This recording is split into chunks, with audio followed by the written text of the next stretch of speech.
सुबह का समय था। सूरज की पहली किरणें हरियाली से भरे छोटे से गांव सूर्यपुर पर पड़ रही थीं। पक्षियों की मधुर आवाज पूरे वातावरण को जीवंत बना रही थी। गांव के किनारे एक छोटी सी झोपड़ी में 12 साल का आरव अपनी दादी के साथ रहता था। आरव मेहनती, दयालु और निडर था। उसे जंगल से बेहद लगाव था। हर सुबह वो दादी की मदद करता, फिर लकड़ियां और जड़ी बूटियां लेने जंगल चला जाता। दादी हमेशा उससे कहती, बेटा, जंगल के सबसे पुराने हिस्से में कभी मत जाना। वहां सदियों पुराना एक रहस्य छिपा है। लेकिन आरव के मन में उस रहस्य को जानने की उत्सुकता बढ़ती जा रही थी। उसी दिन गांव पर अचानक काले बादल छा गए। तेज हवा चलने लगी। दूर जंगल से एक भयानक गर्जना सुनाई दी। गांव वाले डर कर अपने घरों में छिप गए। आरव ने देखा कि जंगल के जानवर घबराकर भाग रहे हैं। उसे लगा कि कुछ बहुत बड़ा होने वाला है। वो कुल्हाड़ी उठाकर जंगल की ओर दौड़ पड़ा। जंगल के भीतर पहुंचते ही उसे एक अजीब चमक दिखाई दी। चमक एक विशाल पुराने बरगद के पेड़ के नीचे से आ रही थी। जब उसने मिट्टी हटाई तो वहां एक सुनहरी तलवार रखी थी। तलवार का हत्था नीले रत्न से चमक रहा था। जैसे ही आरव ने तलवार को हाथ में लिया, पूरा जंगल रोशनी से भर गया। अचानक चारों ओर की हवा शांत हो गई। पास खड़ा एक हिरन उसकी ओर देखकर बोला, आखिरकार राजकुमार लौट आया। आरव हैरान रह गया। तुम बोल कैसे रहे हो? उसने कांपती आवाज में पूछा। तभी झाड़ियों के पीछे से एक विशाल बूढ़ा शेर बाहर आया। उसकी आंखों में अजीब चमक थी। शेर ने कहा, तुम्हें अब अपने असली भाग्य का सामना करना होगा। आरव कुछ समझ पाता उससे पहले दूर पहाड़ों की दिशा से एक काली रोशनी आसमान में फैल रही। दुष्ट जादूगर को पता चल गया है कि खोया हुआ राजकुमार मिल चुका है। आरव ने तलवार को कसकर पकड़ लिया। उसे अभी तक ये नहीं पता था कि उसकी जिंदगी हमेशा के लिए बदलने वाली है। जंगल में चारों ओर सन्नाटा था। आरव के हाथ में चमकती हुई सुनहरी तलवार थी। उसके सामने विशाल बूढ़ा शेर खड़ा था। तुम कौन हो? आरव ने डरते हुए पूछा। मेरा नाम सिंहराज है। मैं इस जंगल का रक्षक हूँ। मैं पिछले 12 वर्षों से तुम्हारा इंतजार कर रहा था। आरव हैरान रह गया। मेरा इंतजार? लेकिन क्यों? सिंहराज ने गहरी सांस क्योंकि ली। तुम कोई साधारण लड़की नहीं हो। तुम सूर्यगढ़ राज्य के असली राजकुमार। आरव के पैरों तले जमीन खिसक गई। ये कैसे हो सकता है? मैं तो अपनी दादी के साथ एक साधारण गांव में रहता हूँ। तभी जंगल के ऊपर काले बादल और घने हो गए। बिजली चमकी और एक काली हंसी पूरे जंगल। आखिर मैंने तुम्हें ढूंढ ही लिया। ये दुष्ट जादूगर कालकेतु की आवाज थी। आसमान से काले पंखों वाले राक्षसी पक्षियों का झुंड नीचे उतरने लगा। राजकुमार को जिंदा पकड़ो! कालकेतु की गूंजती हुई आवाज आई। आरव, तलवार निकालो। अब भागने का समय नहीं, लड़ने का समय है। पहला राक्षसी पक्षी आरव पर झपटा।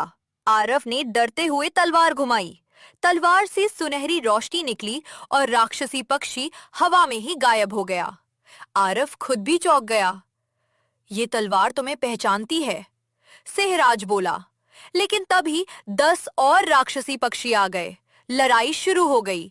आरव तलवार चलाता रहा। सिंहराज अपनी दहाड़ से दुश्मनों को दूर फेंकता रहा।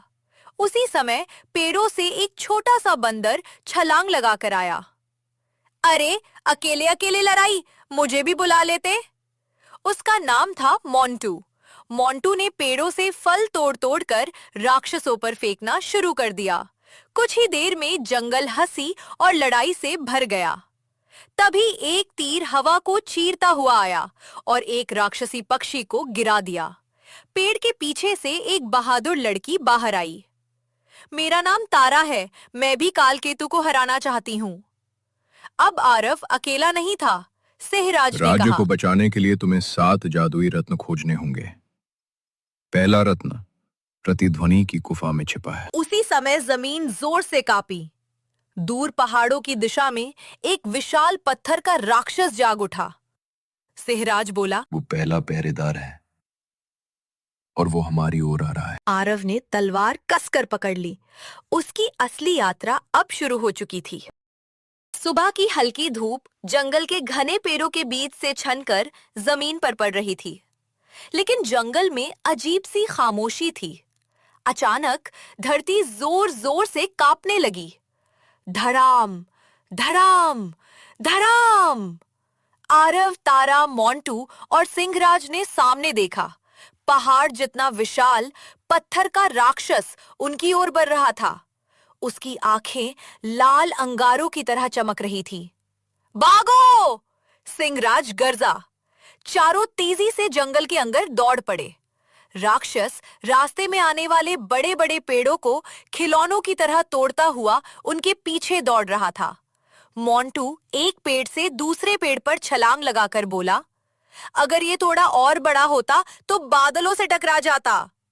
तारा हंस पड़ी, लेकिन अगले ही पल राक्षस ने एक विशाल चट्टान उनकी ओर फेंक दी।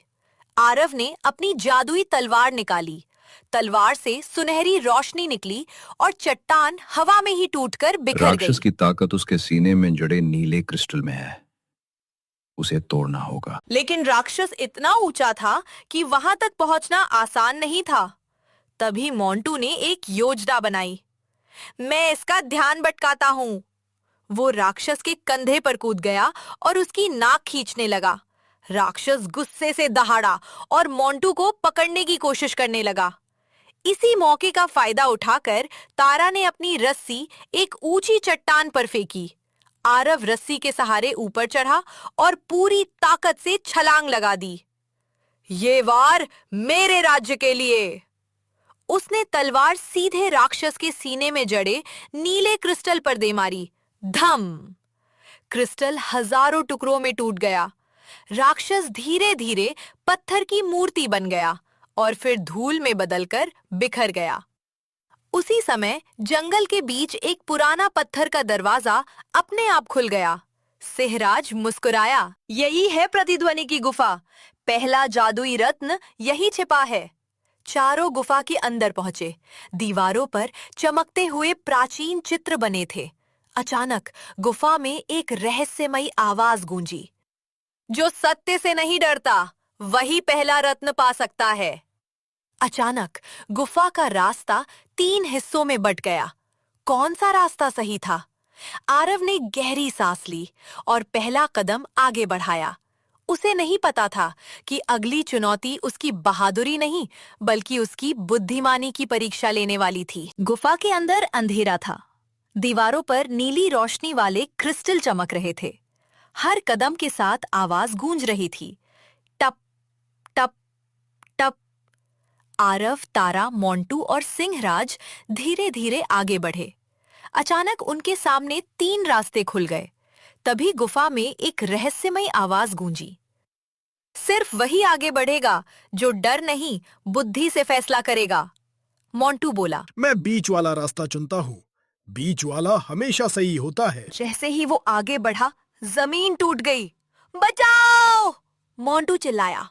आरव ने तुरंत तलवार आगे बढ़ाकर उसे खाई में गिरने से बचा लिया। सिहराज मुस्कुराया। यही गुफा का जाल था। तारा ने दीवार पर बने पुराने निशान देखे। उन पर एक उगते सूरज का चिन्ह बना था। आरव, देखो, यही चिन्ह तुम्हारी तलवार पर भी बना है। आरव ने तलवार दीवार के सामने रखी। तलवार से सुनहरी किरण निकली और बायां रास्ता चमक उठा। यही सही रास्ता है, तारा बोली। चारों सावधानी से आगे बढ़े। कुछ दूर जाने पर एक विशाल गोल कक्ष सामने आया। उसके बीच में हवा में तैरता हुआ नीले प्रकाश का एक रत्न चमक रहा था। लेकिन जैसे ही आरव रत्न के पास पहुंचा, चारों तरफ काला धुआं फैल गया। धुएं से एक विशाल छाया योद्धा प्रकट हुआ। उसकी आंखें लाल थी और हाथ में काली तलवार थी। जो रत्न चाहता है, पहले मुझे हराए, उसने गरज कर कहा। भीषण युद्ध शुरू हो गया। आरव की तलवार और छाया योद्धा की तलवार टकराईं। टन! चिंगारियां चारों ओर उड़ने लगीं। तारा ने तीर चलाए, लेकिन वे छाया के आर पार निकल गए।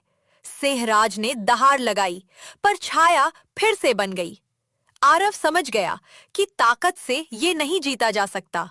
उसे याद आया, अंधेरा कभी अपने आप नहीं जीतता, उसे रोशनी हराती है। उसने तलवार दोनों हाथों से पकड़कर आंखें बंद की। तलवार तेज सुनहरी रोशनी से चमक उठी। पूरी गुफा उजाले से भर गई। छाया योद्धा दर्द से चिल्लाया और धीरे धीरे धुएं में बदलकर गायब हो गया। जैसे ही वो गायब हुआ, नीला रत्न धीरे धीरे उड़ता हुआ आरव के हाथ में आ गया। रत्न छूते ही तलवार पहले से भी अधिक शक्तिशाली हो गई।